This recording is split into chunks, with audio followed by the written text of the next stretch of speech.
We begin tonight in Sumter as representatives from Shaw Air Force Base met with the public about water contamination issues. Neighborhoods near that military installation having issues right now, and they want answers. News 19's Sam Perez is in studio tonight with the details. Sam? Shaw Air Force Base sits west of downtown Sumter. Just across Broad Street is the Cherryvale neighborhood. Because of the community's close location to the base, residents are seeing effects from old training exercises during the 1970s. The groundwater wells are now testing with levels of per- and polyfluoroalkyl substances known as PFAS. These are man-made chemicals that affect our environment through impacted water and air. We've had pure drinking water here all of my life. Since the early 60s, Bob Johnson has lived in Cherryvale and used the well in his backyard to get groundwater for free.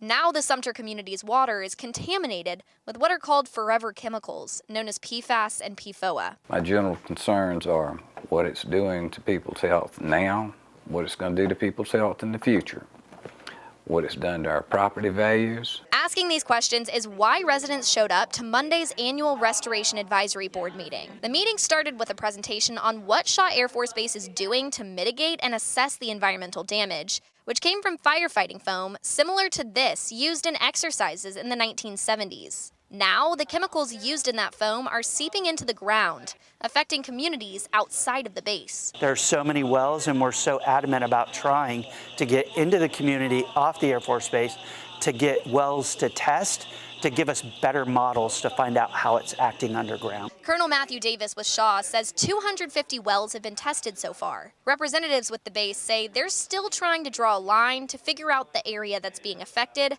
both how wide it is and how deep it goes. I just want someone who can tell me if I can grow my vegetables in, my garden, in the ground. I put everything in raised beds now. Darla Greenwald and Kathy Kirby say after the meeting, they're still left with lots of questions that aren't answered. Davis says that's because not enough is known about PFAS and PFOA, since there aren't many long-term studies. The solution, he says, is to contact national representatives. We'll work with the local community to help them contact their congressmen and their senators and see how they can get them involved. We definitely need somebody to represent us.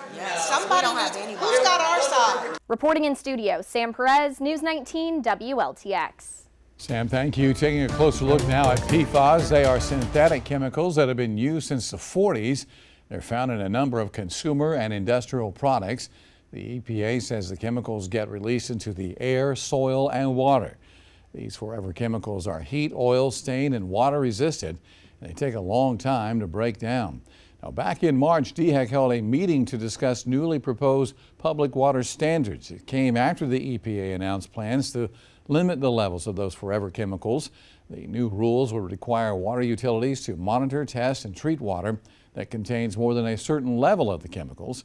DHEC says the proposed rules may not be finalized until the end of this year.